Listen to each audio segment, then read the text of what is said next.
গভীর রাত্রে হযরত ফাতিমা রাদিয়াল্লাহু তাআলা আনহা ইন্তেকাল করলেন। কিছু সংখ্যক সাহাবীদের কাছে খবর দিয়া অল্প সময়ের ভিতরে জানাজার ব্যবস্থা করা হলো। হযরত আবু যর গিফারী রাদিয়াল্লাহু তাআলা আনহু কবরের ভিতরে নেমে গেলেন। কবরের ভিতরে নেমে গিয়া হযরত আবু যর বলেন, রে কবর, তোর ভিতরে আজকে কাকে রাখবো, তুই কি তা জানিস নাকি? কোনো জবাব আসে না। হযরত আবু যর বলেন, কবর রে, তোর ভিতরে আজকে যাকে রাখবো তিনি হতেছে হযরত ইমাম হাসান হোসেনের মা। বেহেশতের সমস্ত জওয়ানদের সরদার হবেন যারা, সেই দুইজনের মা তোর ভিতরে রাখবো, খবরদার বেয়াদবি করবি না। কোনো জবাব না পেয়ে হযরত আবু যর বলেন, ওগো কবরের মাটি, তোর ভিতরে কাকে রাখবো কি জানিস? আসাদুল্লাহিল গালিব, দুনিয়ার সমস্ত কাফেরদের বিরুদ্ধে আল্লাহ রাব্বুল আলামিন যাকে বাঘ বানিয়ে পাঠালেন, সেই হযরতে আলী, তার স্ত্রী রেখে যাব, খবরদার বেয়াদবি করবি না। কোনো জবাব আসে না।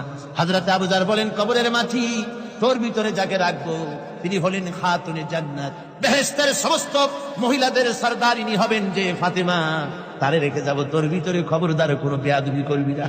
আবার হযরত আবু যর বলেন, কবরের মাটি, তোর ভিতরে কারে রাখবো কি জানিস?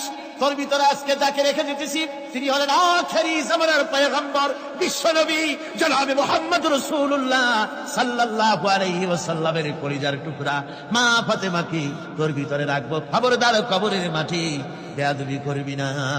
কিতাবে এসেছে হযরত আবু যরকে বাড়ি শুনতে পেলেন, আওয়াজ এলো, কি যেন বলতেছে, রে আবু যর, আমি ফাতেমা কি চিনি না, হাসান হোসেনের মা কি চিনি না, আলীর স্ত্রী চিনি না, রাসূলের মেয়ে মা ফাতেমা কি চিনি না।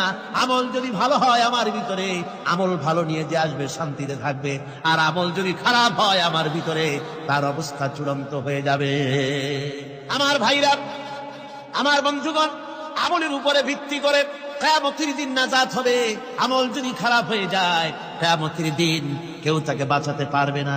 এই জন্য কিয়ামতের ময়দানে, হাসরের দিনে আল্লাহর হাবিব জনাবে মুহাম্মদ রাসূলুল্লাহ সাল্লাল্লাহু আলাইহি ওয়াসাল্লাম সিজদায় পড়ে কাঁদতে থাকবেন। আল্লাহ রাব্বুল আলামিন বলেন, হাবিব রে, আপনি কাঁদেন কেন?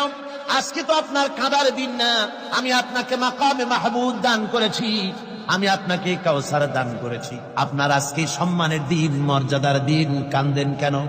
আল্লাহর হাবিব বলবেন, রব্বুল আলামিন, মাকামে মাহমুদ পেয়েছি, কাউসার পেয়েছি, কান্দি এই জন্য আমি দেখতে পাচ্ছি আবার সামনে দিয়া ফেরেশতারা আমার উম্মতগুলি জাহান্নামের দিকে নিয়ে যায়। আল্লাহ রাব্বুল আলামিন বলবেন, ওগো আমার হাবিব, আমি আপনাকে ক্ষমতা দিলাম, আপনার জান্নাতি উম্মতগুলি আপনি বেছে নেন। আল্লাহর হাবিব তার জান্নাতের উম্মতগুলি বাঁচতে থাকবেন। হযরত আয়েশা বলেন, ইয়া রাসূলুল্লাহ, কিয়ামতের ময়দানে লক্ষ কোটি কোটি মানুষ